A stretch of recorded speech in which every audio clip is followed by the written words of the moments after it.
Okay, so I'm not sure if I'll hit the library tomorrow, but if I do, these books are gonna be returned.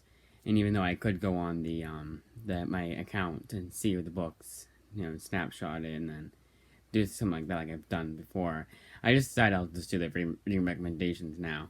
So there's all. And then tomorrow I'll do another one because there's other books I gotta finish, but this is, I guess you'd call this part one. Shadow of the Batgirl. I'm starting to realize what it is about these young adult books that I'm starting to hate. And that's, there's no point in reading this if you can just pick up a much, much better run. Like the first appearance of this character, well, the first ongoing series is really damn good. Much better than this. This is just basic. They gotta follow all the rules. She has to find a love interest, and that just cheapens the character. Like a lot of things in here, even though I've only read one volume of that series, almost everything in here just cheapened the character. It just made it super safe. It was pretty dumb. It was extremely lame, and I almost didn't finish this. It was only 3 parts, I guess. It was good, but it's still a thick book, so it was still a good amount of pages per chapter. This next one, I actually read volume 1 of, and I really enjoyed it. And I liked volume 2 as well. But like with Chew, I'm going to take a break until I get volume 3. Because I'm kind of in that fatigue, I guess you could say. I'm kind of sick and tired of this series. But like, very, very little bit. Very little bit sick and tired of it. Like, by saying sick and tired of it, that's kind of like, I feel like I'm overselling it. I do recommend this series wholeheartedly because this is one of the best series I've read in a long time. But it's just kind of like, I don't know. There's a lot more slower issues than fast-paced issues like last time. This one I didn't really enjoy, but I still liked it, and I kind of. Kill or Be Killed was better, and that's Chris's Criminal Coward.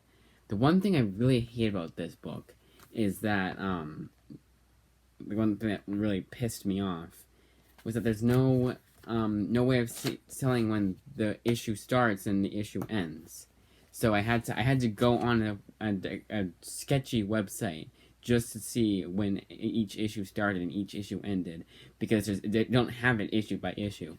Because this used to be Icon, but Icon went out of business and Image bought them, and they used to be owned by Marvel. But then I guess Marvel couldn't. I don't know how they went from Icon to Image, but Image has them now, and I guess they couldn't. Do the issue by issue, so they have this, which is really dumb because every issue one of an ongoing Image book. There was actually one I wanted to get. It was a Grant Morrison book. It was called Nameless, which I'm gonna get tomorrow. That wasn't free because Nameless is a limited series, so it has to be an ongoing. But every issue one of an ongoing Image series is always free, and this would have been free, the first issue of it, and I kind of wish I just read it there. It's just like I don't know if it's slow, because I don't want to say it's slow. Like I'm trying to, while I was reading it and I was doing the review in my head, I was like, no, it's not slow, but it's kind of sort of a slow burn. They take a lot of the comic takes a lot of time to, breathe and to sort of flesh out its characters, and I don't know, it wasn't all that interesting to me, and I'd rather just read Kill or Be Killed Volume 2 than Volume 2 of this. I mean, if you really like Ed Brubaker, you'll probably enjoy that, but Kill or Be Killed was a much better book in my opinion. Champions. I read issue 1 of this a while back, and I didn't really like it, and I didn't like it when I read it this time. But after that, it gets much better. By the end, I was kind of like, yeah, it wasn't bad, not the greatest. I'd probably give like a 7 out of 10 to this. 3 out of 5 seems like I'm giving it a bad score, so 7 out of 10. It's all right, not bad. I may or may not. I probably will pick up Volume 2. And the last one is Ex Machina, the biggest missed opportunity in the entire of all the books I've read in a long ass time. I cannot think of a book that had such a damn good premise and damn good setup for the first issue, and then the second issue was like, I could go one way. But no, let me just go a boring way and make it all political and shit. You know, everyone likes that in a comic. I just thought it was stupid. Like, I am so glad I didn't get the omnibus. So damn glad. Because the first issue was... I would say the first issue is, first of all, the best of the series. But I would say it's one of the best first issues I've ever read. That was so damn good. Everything, you know, it's total opposite of that Champions issue 1, obviously. Because I said it wasn't good. But that first issue of Ex Machina was so damn good, and I was so hooked. I was like, I gotta read this. And I was like, damn, like, that's so good. And then I read the second issue, and I was like, oh. So we're going with this storyline. Okay. Cool. And it wasn't bad. It was just like if I had known the book wasn't going to that territory, I wouldn't be as mad. I'm not even that mad to begin with. But I wouldn't be as disappointed in the book. But it was just like, it was so just stupid. Like, it was like, oh, we're going to this boring shit. Like, it's like, the best way of explaining it is it's like the first issue of Spider-Man, you know, sets up the character of Spider-Man. Then the next issue, we follow one of his classmates, like not one of his friends, like Harry. Well, Harry wasn't introduced back then. Well, let's say for the sake of this argument, he was, but not even Harry or anything like that. No, this is random ass classmate, and then for the rest of Spider-Man, and just follow that guy, and Spider-Man was never mentioned. That's this book. It's just wasted opportunity.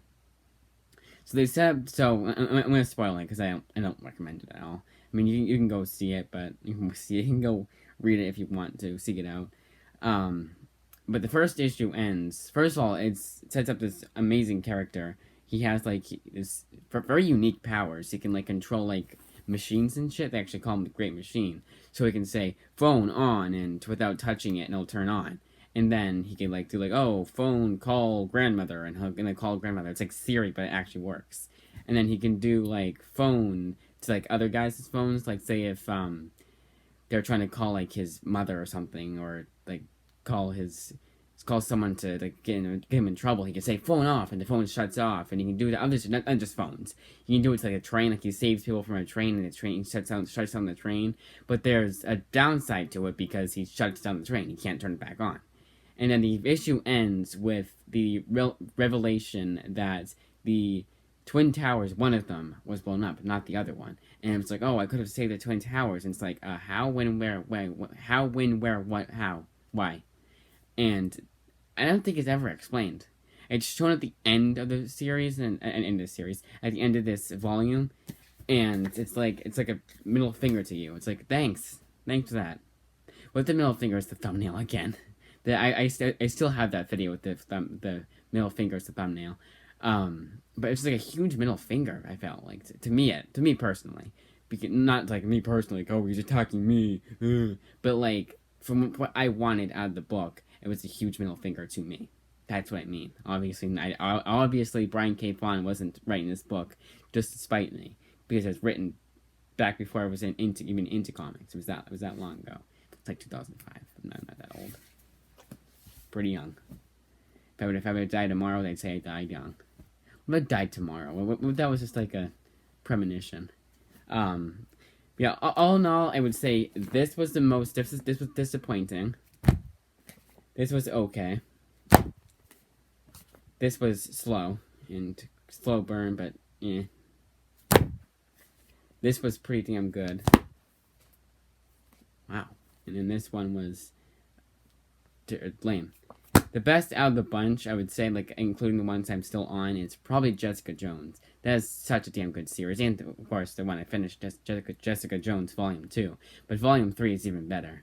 Like, it's just a series that keeps on giving for me. But, yeah, that's it. You're not a total disappointing stack, I guess, although, kind of was. But, like, none of these, like, the only ones that I was really skeptical to keep reading, like actually skeptical, were these two. Champions that they actually ended on a cliffhanger. Not the volume that I was on, but the issue 2, and it kind of ended on a kind of a cliffhanger, and I was like, oh, I want to see what goes on now, and then I was eager to read that.